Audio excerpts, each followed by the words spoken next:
nos acompañan, así que hoy tenemos a alguien que está por primera vez, le damos la bienvenida, deseando que este sea un tiempo bueno para todos nosotros. Ahora queremos ser edificados con la palabra de Dios. Queremos que Él hable a nuestras vidas, que hable al predicador y a cada uno de nosotros. Y eso pasa por nuestra preparación. Como hemos dicho, el pastor se prepara, pero nosotros también nos preparamos. Esto debe ser nuestra preparación en la semana y también al venir a la iglesia, que nuestro corazón venga dispuesto para ser edificados con la palabra del Señor. Que incluso solo la lectura de la Biblia ya sea edificante para nuestra vida, ¿no? Y todo lo demás sobreabunde. Estamos, como saben, en una serie de predicaciones que no tiene nada que ver con el cañón que ahí aparece, ni con el agua que está en el fondo, si queremos que el Señor nos bendiga con el agua y la nutrición de su palabra. Y estamos en el Evangelio de Marcos y vamos degustándolo de a poco, ¿no? Estamos todavía en el capítulo 2 del Evangelio de Marcos.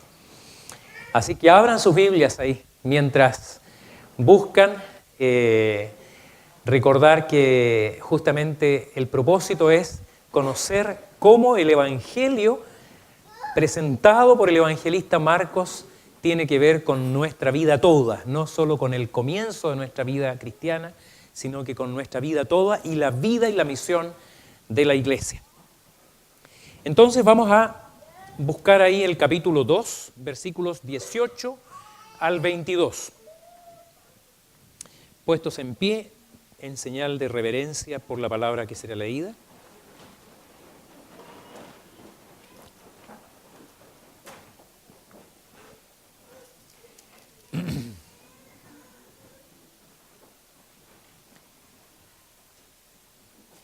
Versículos 18 al 22. ¿Quieren leer conmigo, por favor? Dice: Y los discípulos de Juan y los de los fariseos ayunaban, y vinieron y le dijeron: ¿Por qué los discípulos de Juan y los de los fariseos ayunan, y tus discípulos no ayunan?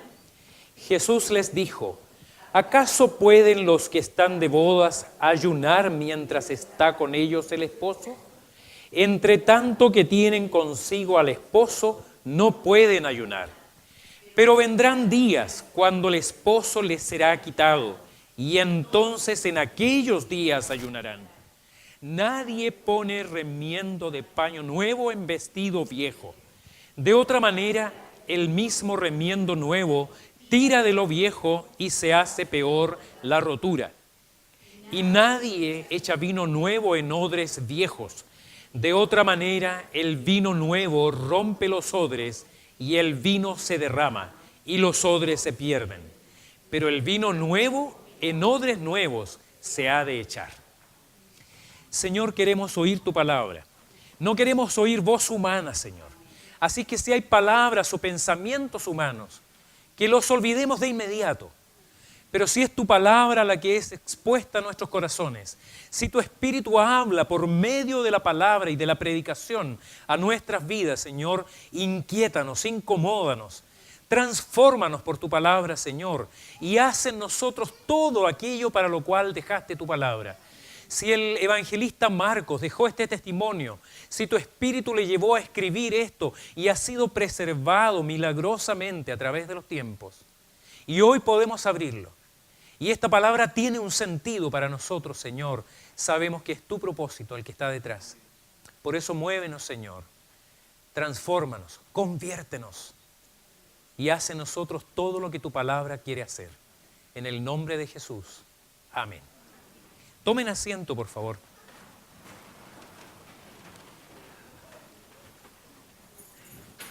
Hoy queremos hablar de la iglesia y su contexto. Y esa es una hermosa fotografía del mundo, tomada desde un satélite, una noche cualquiera, una noche despejada, ¿no?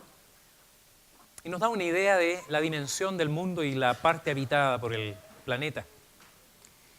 Y hablando del contexto, hay quienes tienen serias dificultades para ubicarse en su contexto. Yo no sé si a usted le ha pasado alguna vez de reírse en un funeral, por ejemplo. ¿O ha visto a alguien que ha tenido, conoce de alguien que le ha pasado algo así? A más de alguno nos ha pasado darnos un ataque de risa cuando se supone que deberíamos estar serios. Un funeral, por ejemplo, ¿no? O una ceremonia. O dormirse mientras el alcalde de la ciudad habla en una ceremonia con todos los profesores de la comuna. Le pasó a una conocida mía. Dormía. Y lo peor de todo, dice que roncaba. Y hay gente que la miraba y muertos de la risa, y el alcalde incluso hizo un comentario de ella mientras roncaba, ¿no? O en una oportunidad vi también a una novia con el novio en una ceremonia nupcial, y en el momento en que el novio decía el sí, alguien atrás lloró amargamente, ¿no?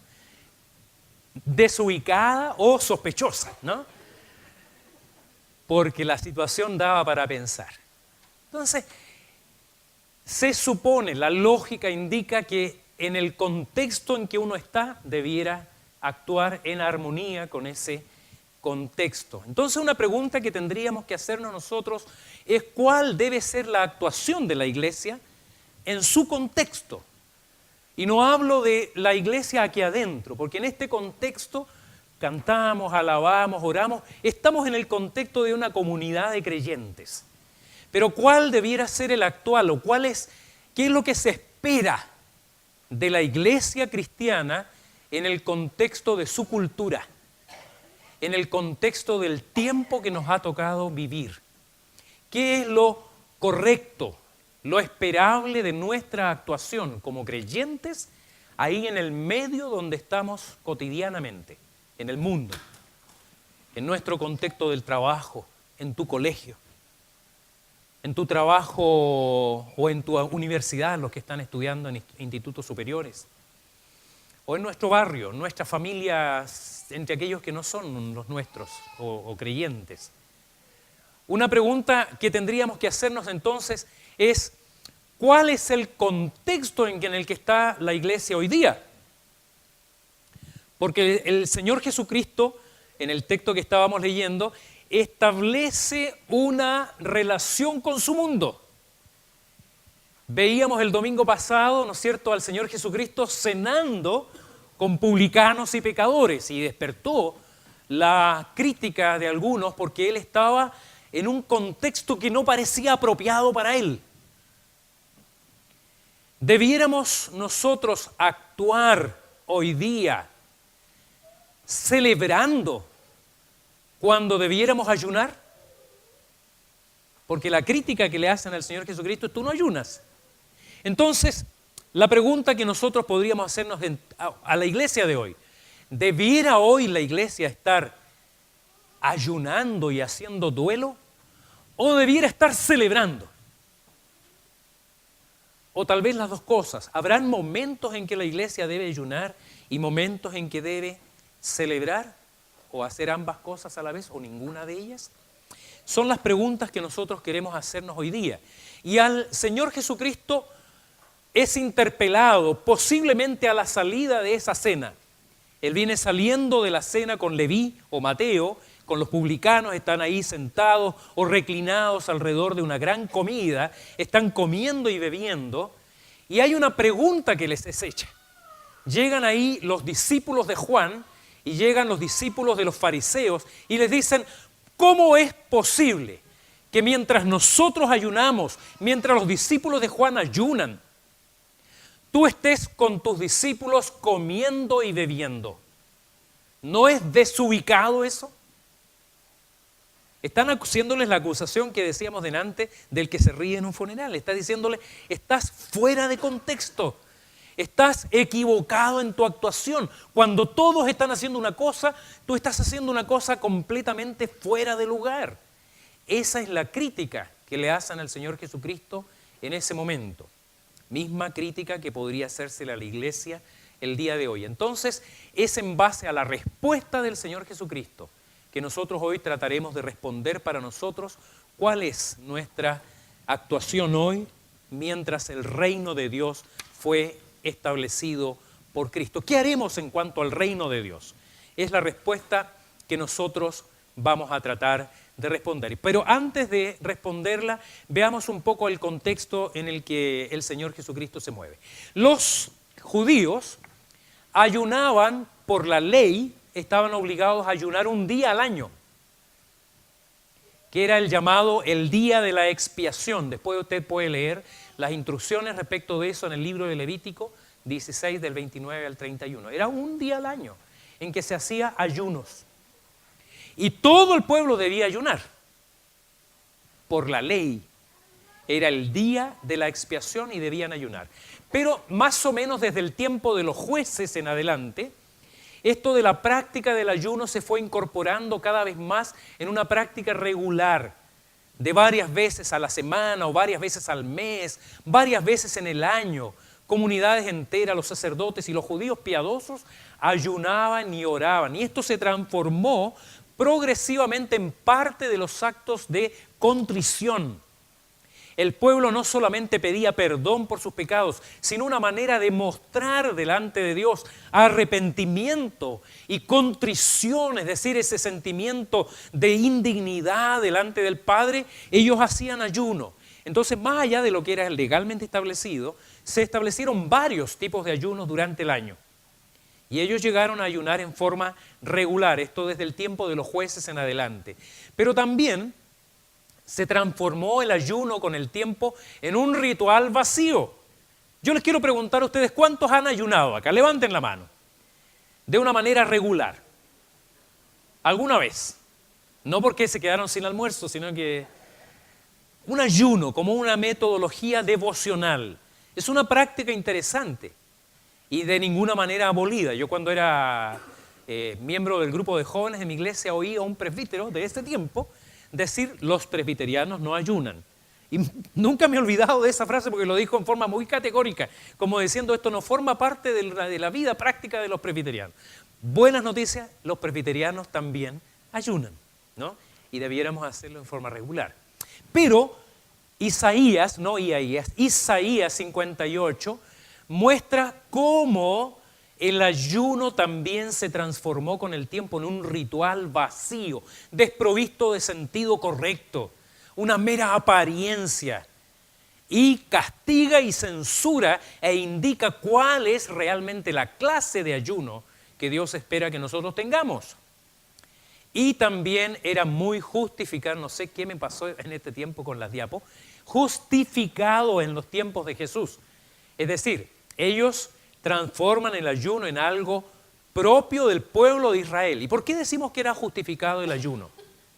Por lo menos dos razones muy claras. Ellos estaban viviendo un tiempo difícil como nación. No olvidemos que estaban bajo la dominación de un pueblo extraño, pagano por demás.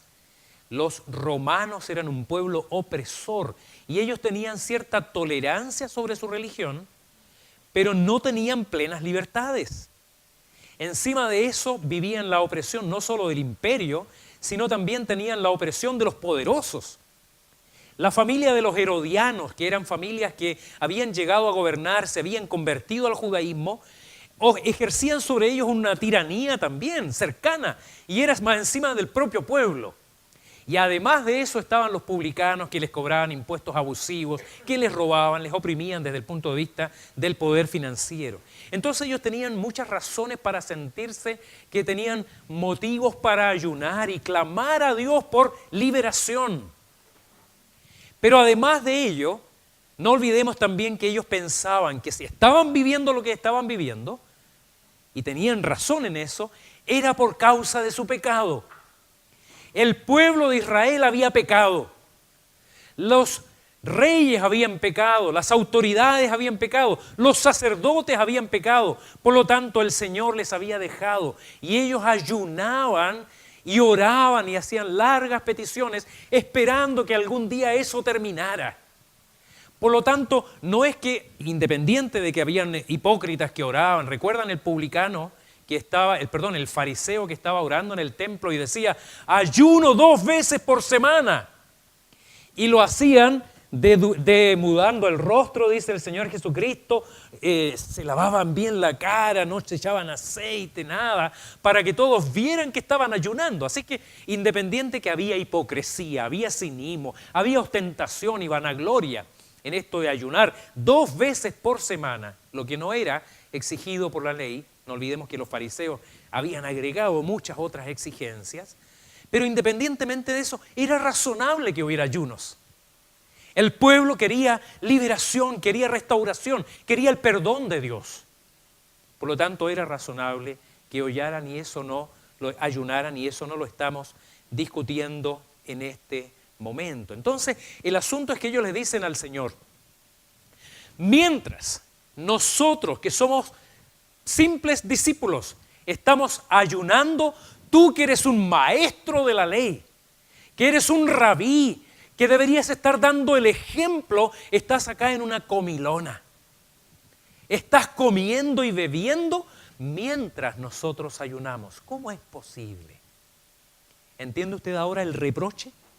La intensidad de la crítica, el enrostrarle a Jesús, no solamente que Él no ayunara regularmente, no, nosotros estamos ayunando y tú estás comiendo y bebiendo. E incitas a los que te siguen, cuando debieras darles el ejemplo, a hacer lo mismo. Eso es lo que les resultaba a ellos inconcebible. Entonces, la respuesta de Jesucristo es lo que nosotros vamos a analizar hoy día como la conducta de la iglesia con relación al reino de Dios. Entendiendo que el reino de Dios se ha inaugurado con Cristo, y entonces la respuesta de Jesucristo le dice, si el reino de los cielos se ha inaugurado, celebremos. Es tiempo de celebración. Les dice Jesús, lean conmigo, ¿acaso pueden los que están de bodas ayunar mientras está con ellos el esposo? Entre tanto que tienen consigo al esposo, no pueden ayunar. Léalo en voz alta otra vez, todo el texto. Jesús les dijo, ¿acaso pueden los que están de bodas ayunar mientras está con ellos el esposo? Entre tanto que tienen consigo al esposo, no pueden ayunar. Acá el Señor hace un claro anuncio profético. Él les está diciendo, entre tanto que tienen consigo al esposo, no pueden ayunar. Significa que en algún momento el esposo les será quitado. Cuando leemos este texto y vemos lo que el Señor les está respondiendo, en primer lugar, les dice, tal vez había razones para el ayuno de estos hombres. Ellos tenían razones para ayunar. Se piensa que los discípulos de Juan ayunaban, tal vez porque Juan ya estaría preso. O a lo mejor ya había sido incluso decapitado. Entonces ellos tenían razones para estar tristes, no era tiempo de celebración. Los fariseos ya explicamos las razones por las que ellos ayunaban en forma regular. Sin embargo, el Señor les está diciendo, es algo así como si les dijera, ¿cómo es posible que se les ocurra preguntar algo así? Porque dice acaso, y usamos la expresión acaso nosotros cuando queremos señalar algo que es inverosímil, algo que resulta inconcebible. Algo que solamente a alguna persona que está extraviada se le puede ocurrir. ¿Acaso pueden los que están de bodas ayunar mientras está con ellos el esposo? Es una pregunta retórica y solo Marcos da la respuesta concreta. Entre tanto que tienen el esposo no pueden ayunar. Mateo y Lucas dejan la pregunta solamente porque la respuesta es obvia. Es como si yo le dijera, es inconcebible algo que se pueda siquiera pensar de esa manera. Y ustedes esperan que ellos estén de duelo, estén ayunando cuando está con ellos el novio. Lo que Él les está diciendo es que el tiempo se ha cumplido y el reino de Dios se ha acercado. Cuando nosotros queremos ver y entender un poquito en la perspectiva del texto de este pasaje, tenemos que ir al comienzo. Si usted lee el comienzo del Evangelio de Marcos, ¿qué es lo que comienza diciendo el Señor Jesucristo? El tiempo, capítulo 1, se ha cumplido y el reino de Dios se ha acercado. Arrepentíos y creed en las buenas noticias. Entonces, el Señor les está diciendo, ustedes ayunan ¿por qué? Porque están clamando que el reino de Dios venga. Y resulta que aquí el reino de Dios manifiesto, presente, y ustedes siguen ayunando y esperan que yo esté de duelo. Están viendo, seguimos avanzando en el capítulo 1 y en el comienzo del capítulo 2, y el Señor Jesucristo empieza a hacer sanidades, a sanar enfermos de manera milagrosa, leprosos, la suegra de Pedro, paralíticos. empieza a echar fuera demonios.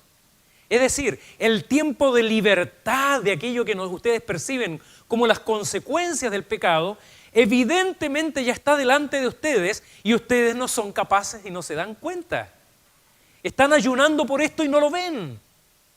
Finalmente también el Señor Jesucristo perdona los pecados de un hombre. ¿Recuerdan al paralítico? Hijo, tus pecados te son perdonados. Hay un perdón divino, porque solo Dios puede perdonar pecados, pero ellos siguen orando y ayunando por el perdón que debería venir sobre su pueblo. Por eso el Señor se enoja en cierta forma, por eso el Señor encuentra inconcebible la pregunta de ellos. Porque el reino de Dios ya está delante de sus ojos y son incapaces de verlos. Y dicen, debemos seguir ayunando y debemos seguir orando. Y yo me pregunto, hermanos amados, y tal vez tú te has preguntado también, ¿por qué es que algunas veces las personas son expuestas al Evangelio? Tú le presentas el puro y simple Evangelio a una persona y esa persona dice, no, gracias. Es como si le dijeran a Jesús, no, gracias, Señor. Entiendo eso de que vinieras y murieras en la cruz por mí, pero déjame. Yo quiero pavimentar mi propio camino al cielo. Déjame con mis mandas, déjame con mis penitencias, déjame con mis buenas obras. Yo los voy a hacer porque yo no logro entender que simplemente sea así como tú dices. Es increíble, pero a mí me lo han dicho.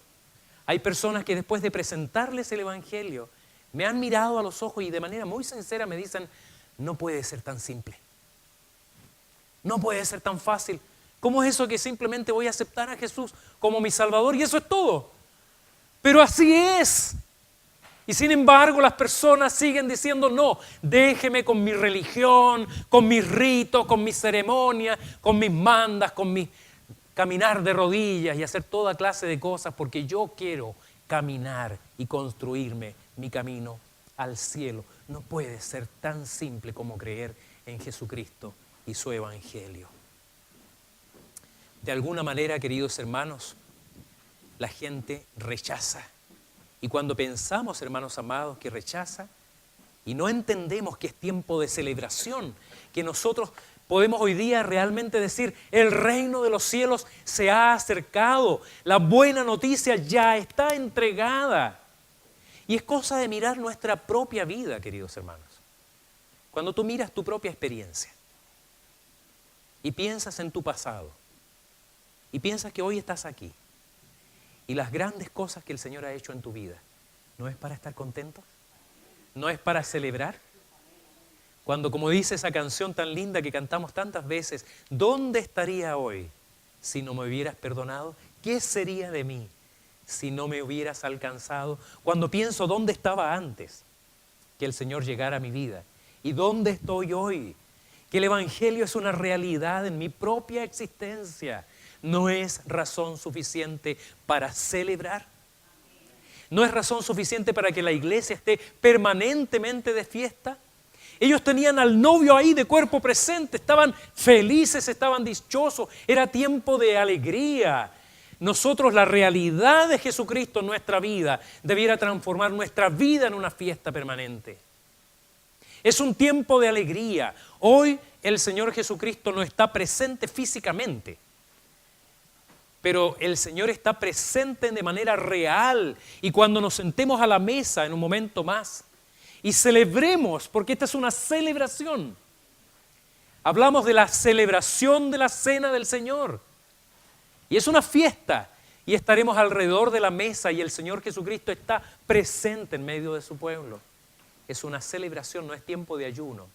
Y comemos su cuerpo y bebemos su sangre, simbolizados en el pan y en el vino, como una celebración, una fiesta. Y nos alegramos y la iglesia celebra y cuando termina esta celebración se abraza y dice, se besan con beso santo y nos alegramos porque el Señor Jesucristo vino y el reino de los cielos es una realidad, porque el reino de Dios se ha inaugurado y ya es una realidad. Entonces nosotros celebramos. No es tiempo de tristeza sino de alegría. Pero también, hermanos amados, el reino de Dios aún no se consuma.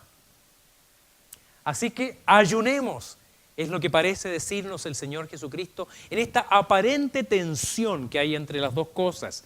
El texto dice, lean conmigo, pero vendrán días cuando el esposo les será quitado y entonces en aquellos días ayunarán. Y el Señor le fue quitado. Aquí el Señor Jesucristo está aludiendo a ese conocido pasaje de Isaías 53:8. Por cárcel y por juicio fue quitado. Y su generación, ¿quién la contará?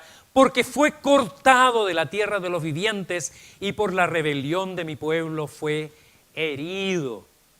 Efectivamente, los discípulos ahora de cuerpo presente estaban con el Señor. Durante 3 años celebraron el conocer a Jesucristo, caminaron con Él, comieron con Él, anduvieron con Él. No era tiempo de ayuno, no era tiempo de tristeza, era tiempo de gozo. Pero un día el Señor Jesucristo le fue quitado, fue llevado a juicio, fue condenado injustamente y fue llevado a la cruz.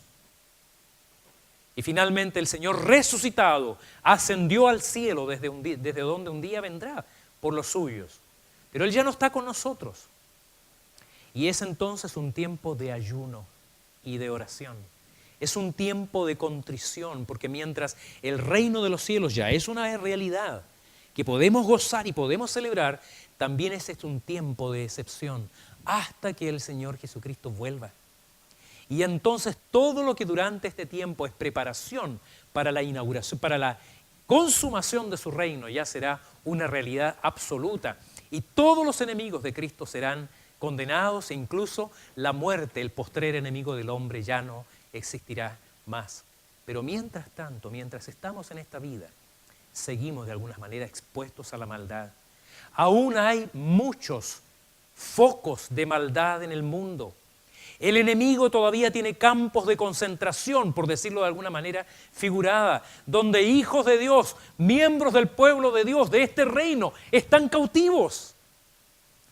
Por eso la iglesia sigue trabajando y por eso los trabajos de la iglesia son arduos, son difíciles y hasta en algunos momentos y contextos de la historia y de la cultura peligrosos. Por eso es que este también es un tiempo de ayuno y de contrición de espíritu. La iglesia tiene por lo menos 2 razones poderosas, queridos hermanos, para ayunar y orar. La primera de ellas es por una empatía, por decirlo así, con aquellos lugares donde la cruz de Cristo está justificada en cuanto a la razón por la que Cristo vino. Alguna vez leí, y lo recuerdo ahora, que no podemos olvidar que la cruz de Cristo estaba fuera de la ciudad. Hoy día suele ocupar un lugar de privilegio en nuestros templos, detrás del presbiterio, rodeada a veces de vitrós maravillosos, en lindas construcciones hechas por hombres.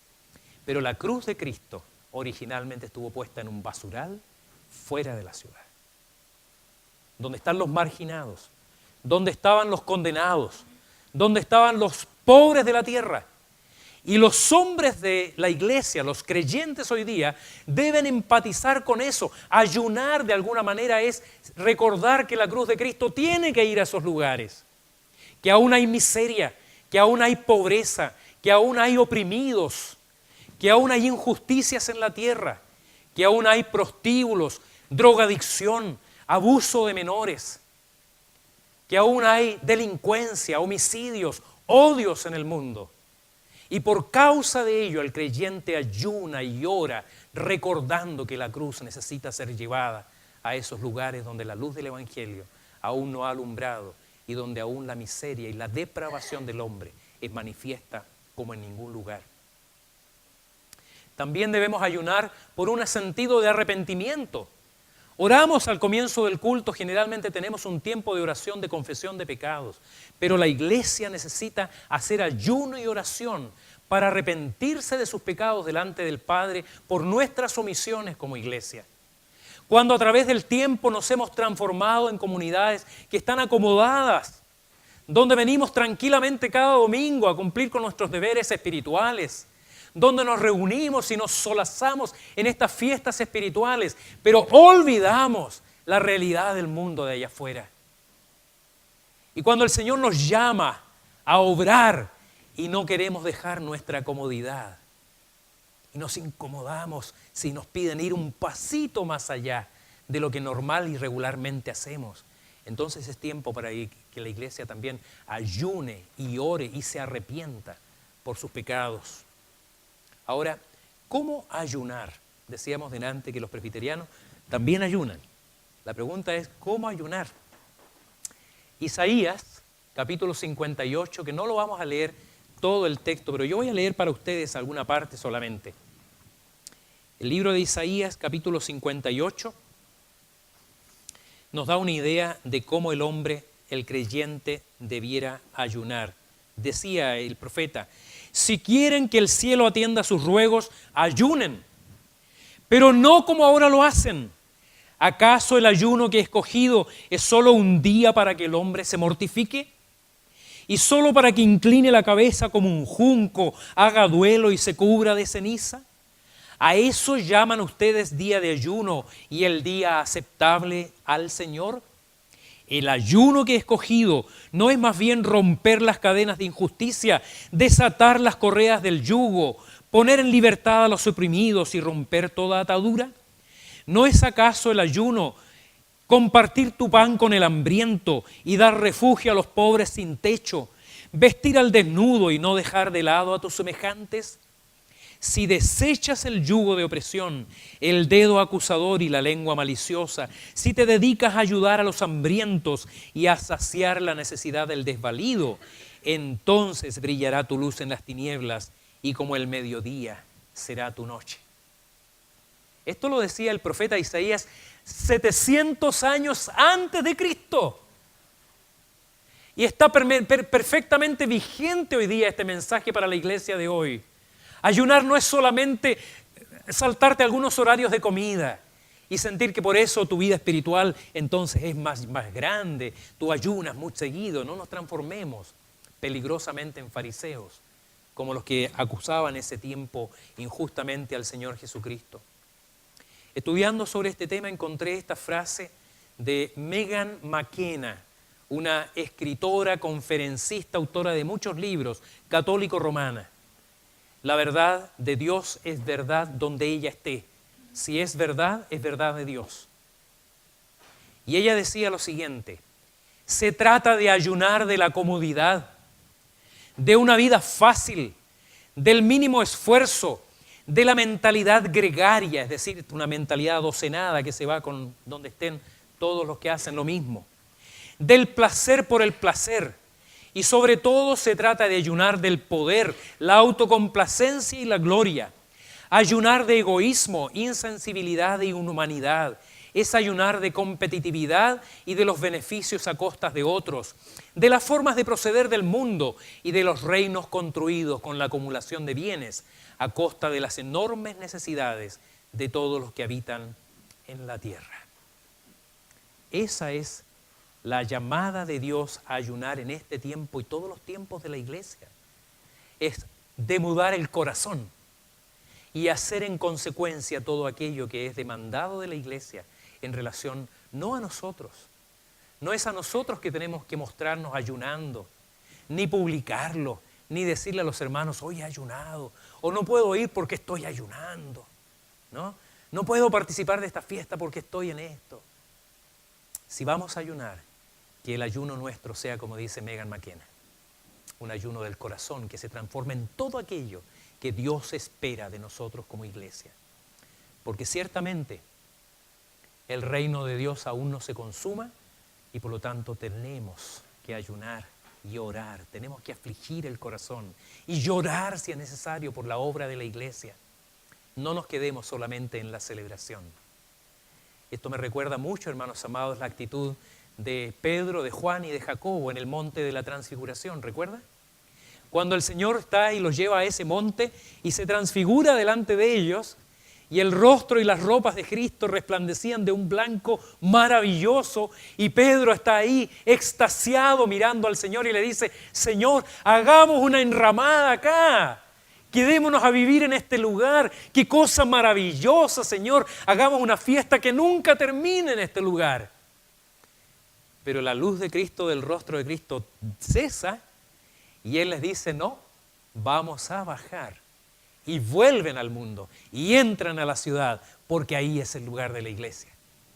Que ninguno de nosotros crea que va a vivir en una permanente fiesta, porque si es así, entonces quedémonos en este lugar y hagamos una fiesta permanente. Y todo lo que el Señor edifica en nosotros, y la alegría de cantar, y la alegría de orar unos por otros, y de abrazarnos, y de apapacharnos entre hermanos, y no salgamos más al mundo, y dejemos que ellos se condenen. Pero no ese es el llamado del Señor. Debemos celebrar, pero también debemos poner el corazón ahí donde Cristo tiene su corazón, en el mundo donde la gente se pierde y se condena porque aún no conoce el Evangelio. Y eso nos lleva entonces, hermanos, al siguiente punto. Anunciemos el reino de Dios. El reino de los cielos se ha inaugurado, celebremos. El reino de los cielos aún no se ha consumado, ayunemos. Pero mientras tanto, anunciemos el reino de Dios, adoptemos lo que sea necesario. ¿Por qué decimos eso? Versículos 21 y 22. Leamos juntos. Nadie pone remiendo de paño nuevo en vestido viejo. De otra manera, el mismo remiendo nuevo tira de lo viejo y se hace peor la rotura. Y nadie echa vino nuevo en odres viejos. De otra manera, el vino nuevo rompe los odres y el vino se derrama y los odres se pierden. Pero el vino nuevo en odres nuevos se ha de echar. Jesús habla de aquello que está cumpliéndose con su venida y cómo renueva el pacto antiguo. Hendrickson, comentando este pasaje, explica claramente que lo que quieren decir estas dos ilustraciones, la de la tela vieja y el remiendo nuevo, y el odre viejo y el vino nuevo, claramente está diciendo que esto nuevo, que es el Evangelio, la inauguración del reino de Dios en la tierra, no armoniza con la antigua religión. No armoniza con los cánones y costumbres que tenía el pueblo de Israel. Estas celebraciones, estos ritos, estas ceremonias, estos ayunos obligados, estos sacrificios de animales. Esto no encaja porque no cabe, lo sobrepasa. Esto que ya es la realidad misma. Todo aquello que era prefigurado desde el Antiguo Testamento a nuestros días. Esto que ahora ya es una realidad concreta, inmensa, gloriosa, ya no cabe en aquello que era apenas sombra de lo que estaba por venir. Los judíos no logran entenderlo. Ellos dicen, no puede ser, algo tan simple pero al mismo tan glorioso. Pero el Señor Jesucristo dice, es necesario renovar todo aquello anterior. Y hermanos amados, lo que el Señor Jesucristo y sus discípulos están haciendo en ese tiempo es el mejor ejemplo para lo que la iglesia de todos los tiempos debe continuar haciendo. Ellos renovaron lo viejo. No se preocupen, no vamos a echar a nadie, ¿no? Todos son bienvenidos. Tranquilos, ¿no? Ellos no están diciendo, no, vamos a tener que descartar todo lo antiguo, pero es necesario adoptar, es necesario renovar. Hay que hacer cambios si esos cambios son necesarios. Si la iglesia siguiera predicando de la misma manera que lo hacía Spurgeon en el siglo XVIII y que tenía tremendo éxito y que él juntaba 7,000 personas en el tabernáculo donde predicaba ahí en Londres. Pero si la iglesia lo siguiera haciendo de la misma manera, probablemente no tendría el mismo éxito. El Señor Jesucristo está diciendo el Evangelio, que es el mensaje de salvación, que es lo nuevo y permanentemente vigente, debe adaptar permanentemente el continente, la forma, el canal, el camino por el cual el Evangelio debe llegar a los hombres. Cambia el recipiente, el contenido es el mismo. ¿Cuál es ese contenido? Las buenas noticias, el Evangelio, la palabra de Dios. Dice el apóstol Pedro en 1 de Pedro 1:25, que la hierba se marchita, la flor se seca, pero la palabra de Dios, ¿qué? Permanece para siempre. Y el libro de Hebreos, hablando de la palabra, que es el verbo de Dios, Jesucristo, dice que Jesucristo es el mismo ayer y hoy y por los siglos. Hebreos capítulo 13, versículo 8. De tal manera, hermanos amados, que el Evangelio no se tranza, no se vende barato, no se rebaja, no le echamos agüita para que aumente. No, el Evangelio puro de Jesucristo no se tranza ni se vende barato. No lo vamos a disfrazar ni lo vamos a maquillar, ni lo vamos a entregar de una manera que la gente crea que está recibiéndolo sin darse cuenta. El Evangelio no se tranza, pero adoptamos las formas, cambiamos los métodos, buscamos la manera de que se renueve. ¿Por qué? Porque nuestra cultura va cambiando, el lenguaje de la gente cambia. Lo que antes era comprensible para las personas hoy ya no lo es. La iglesia tiene que cambiar, por eso la Reina Valera va cambiando su lenguaje y se adapta al lenguaje contemporáneo. Y hay algunos que resisten eso. No, yo me quedo con la de 1902. No la cambio. No, la NBI es puras alteraciones, ¿no? Y hay crítica respecto de estos cambios. Hermanos amados, los cambios son necesarios. Y los cambios, hermanos amados, son vertiginosos. Si los cambios en la cultura en el tiempo pasado ocurrían lenta y gradualmente y solamente aumentaban algunos pequeños cambios en los automóviles, hoy día los cambios son así. Usted no alcanza a darse cuenta cuando la cultura ya cambió. Mañana al levantarnos, grandes cambios van a haber ocurrido en el mundo. Y para que nos hagamos una idea solamente de los cambios que se vienen. No sé si ustedes han oído hablar de Nancy Pearcey. Ella es la directora de una institución que se llama la BRI, sucesora de Francis Schaeffer. Ella escribe un artículo citando a otra escritora contemporánea que se llama Dawn, y voy a leer el nombre porque no lo recuerdo de memoria, Dawn Stefanovich.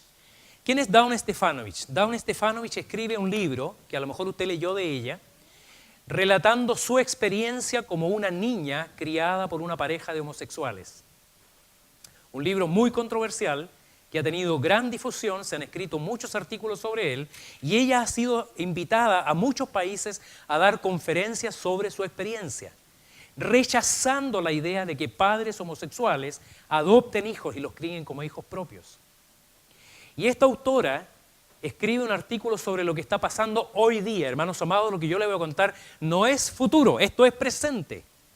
En Canadá, dice esta autora, hoy día se considera incorrecto e incluso ilegal, no solo incorrecto, sino que ilegal, que usted diga que el matrimonio es entre un hombre y una mujer. O que los hijos deben ser criados por los padres biológicos y correctamente casados. Eso hoy día en Canadá es ilegal dar esa opinión. Usted puede pensarlo, pero no debe decirlo públicamente. Cualquier persona, hermano, cualquier persona que se ofenda por sus dichos puede denunciarla a la justicia, a las instituciones de derechos humanos y a los tribunales que ven estos temas. El Estado le pone abogado a la persona acusadora y financia todos los costos de él. Ninguno de la parte acusadora. Y aun si usted fuera encontrado inocente, usted debe pagar todos los costos judiciales, que muchas veces llegan a miles de dólares. Y si es encontrado culpable de haber dicho algo que ofendiera los oídos de una persona, de algunos de estos grupos llamados especiales, entonces es obligado a pagarle una fuerte multa, todos los costos judiciales de ambos y además asistir a clases donde le van a enseñar a sensibilizarse para no ofender ni discriminar a otras personas. Y lo más grave de todo, ¿saben lo que es? Que hoy día el Estado tiene tuición y autoridad por sobre los padres en la educación de los hijos. El Estado va a ir a su casa y si usted es un cristiano y quiere educar a sus hijos de una manera, el Estado puede ir al interior de su hogar y supervigilar lo que usted está enseñando. Y si al Estado no le agrada lo que usted está enseñando a sus hijos, puede quitarle a sus hijos. Y eso no es ciencia ficción, hermanos amados. Esto está ocurriendo hoy día. Y es tanto así que hay algunos grupos minoritarios de religiones ortodoxas más conservadoras que se han visto obligadas a salir de Canadá. Y se están yendo a países de Latinoamérica donde todavía pueden ejercer el derecho de enseñar a sus hijos como ellos quieran.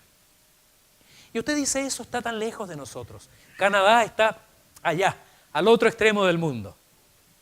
Pero ojo, hermanos, yo estoy de acuerdo en que la Constitución, nuestra Constitución, tal vez necesita cambios. Pero acuérdese que cuando la Constitución se cambie, va a ser el momento en que muchos intentarán colocar ahí los cambios que necesitan para que la Iglesia cierre su boca de una vez por todas. Y los cristianos ya no opinen nunca más en asuntos de moralidad sexual, en asuntos del matrimonio, en asuntos de adopción, en asuntos del nacimiento de los que no han nacido todavía. Y eso va a ser una realidad en nuestro país. Y posiblemente pastores predicando desde el púlpito, cualquiera persona podría denunciarlos y meterlos a la cárcel. Y la Iglesia tendrá que pensar cómo se adapta a su tiempo. Y tendremos que pensar cómo seguir predicando el Evangelio en medio de ese contexto. ¿Cómo lo están haciendo hoy, hermanos nuestros, en países donde la predicación está impedida? La Iglesia deberá pensar y adoptar, y es lo que el Señor Jesucristo nos enseña con su propio ejemplo. El Evangelio no se tranza, la palabra permanece para siempre, la sana doctrina seguirá siendo predicada, pero nosotros tendremos que pensar permanentemente cómo adoptamos los métodos necesarios para que el Evangelio siga llegando a toda criatura. Una pregunta que John Piper le hace a la Iglesia y que yo se las hago hoy día a ustedes también, porque la encuentro muy pertinente. Él dice lo siguiente: ¿qué es lo que quieres de tu iglesia? Piensa en eso. ¿Cuál es la iglesia que usted quiere? Piensa en esta comunidad local.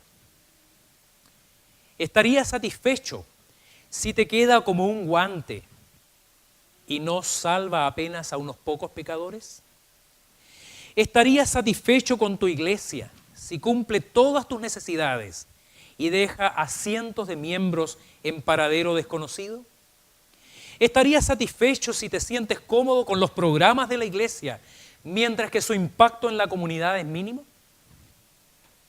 ¿Estarías contento si tú llegas a ser salvo frente a Dios mientras cientos se pierden? Son preguntas pertinentes para la iglesia que queremos tener y construir. Anunciemos el reino de Dios, adoptemos lo que sea necesario.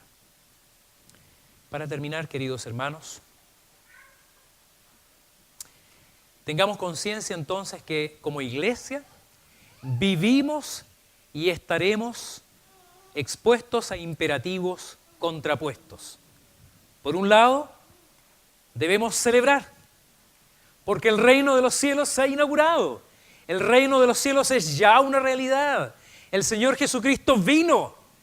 Todo lo que fue anunciado, las promesas del Antiguo Testamento, se cumplieron en Jesucristo. Por lo tanto, es tiempo de celebración, es tiempo de regocijarnos, es tiempo de alabar al Señor y glorificarle por cuán grandes cosas hizo el Señor con nosotros. Pero al mismo tiempo, el reino de los cielos aún no se ha consumado. Por lo tanto, nosotros debemos estar conscientes de eso y recordar que es tiempo de ayuno, es tiempo de contrición, es tiempo de arrepentimiento, es tiempo de salir de nuestra comodidad, de dejar de pensar que la iglesia debe ser un oasis en nuestra semana. Lo es. El viernes vinimos a una reunión de vigilia de oración con mi esposa. Cuando salimos, ella me dice, estoy con un terrible dolor de cabeza. Yo le dije, yo estoy tremendamente cansado, me iría a la cama. Pero vamos a la vigilia. ¿Sabes por qué le dijo? Porque acuérdate lo que ha pasado otras veces. ¿Cómo salimos de las vigilias? Contentos, llenitos. Y a mí me encanta eso. Y vinimos a la vigilia. Y cuando íbamos para allá yo le pregunté, ¿cómo vas? Súper bien, me dijo. Me hizo muy bien. Porque es cierto, venir a la iglesia nos edifica, nos alegra, nos anima. Pero hermano amado, el Señor Jesucristo te quiere allá afuera. Y es necesario que hagamos contrición y que oremos y lloremos y ayunemos por aquellos hermanos nuestros que aún están en tinieblas. Y al mismo tiempo, recordemos que el lugar de la iglesia no es aquí adentro, sino que en nuestra cultura. Todo lo que nosotros necesitamos hacer es llevar el Evangelio a otra criatura. Esa es la misión de la iglesia. La misión de la iglesia es llevar el Evangelio a todo lugar donde aún no ha sido predicado.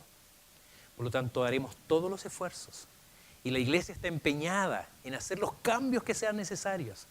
Algunos cambios son estructurales mínimos, digamos. Hemos cambiado nuestros horarios, hemos modificado un poco nuestros programas. Pero el día de mañana, según cómo vaya modificándose nuestra cultura, tendremos que seguir haciendo los cambios que sean pertinentes. Porque el objetivo debe seguirse cumpliendo. ¿Qué debemos hacer nosotros respecto de estos cambios? Los antiguos, no digo los mayores, los antiguos, puede tener 20 años, pero si tú llevas 20 años viniendo a esta iglesia y las cosas se han hecho siempre de la misma manera y es necesario hacer un cambio, ten paciencia. Considera que ese cambio no es para alegrarte a ti. No necesariamente debes estar cómodo con ese cambio, pero si eso es necesario, si es útil para que otros conozcan el Evangelio, alégrate, adhiere a ese cambio, súmate si es necesario. Por otra parte, los que son jóvenes y quisieran que estos sean cambios vertiginosos, impetuosos, recuerda que los que son mayores o tienen más tiempo en la iglesia se van poniendo un poquito más rígidos, igual que con la edad, que ya no alcanzamos el suelo con facilidad al doblarnos en dos, que los músculos están más tiesos y los cambios hay que hacerlos lentamente a veces para que no se produzcan fracturas, dolores, esguinces y las otras cosas. Entonces, paciencia, comprensión, el Señor pide de nosotros todo lo que sea necesario, porque nuestro objetivo no es acomodarnos nosotros, sino acomodarnos para que la palabra sea predicada y el Evangelio llegue a toda criatura.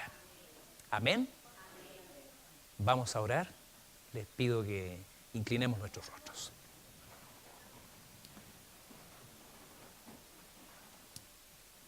Buen Dios y Padre, te damos gracias por tu palabra y ahora, Señor, te pedimos que ella siga obrando en nuestras vidas. Tú dices en la Biblia, Señor, que tu palabra no vuelve a ti vacía. Así, Señor, obra en nuestros corazones, tanto en cada uno de nosotros, como también en nuestro pensamiento colectivo como iglesia, como comunidad. Te damos gracias, Señor, por la iglesia en que servimos. Te damos por la iglesia Jesús el Buen Pastor, que hoy nos recibe. Y te pedimos por ella, Señor, para que siga siendo fiel a la predicación del Evangelio. Y que todo lo que podamos hacer, todo lo que sea necesario, haciendo los esfuerzos que se necesiten, Señor, lo hagamos para extender tu reino. Porque tú eres, eso es lo que tú esperas de nosotros. Lo pedimos en el nombre de Jesucristo, nuestro Señor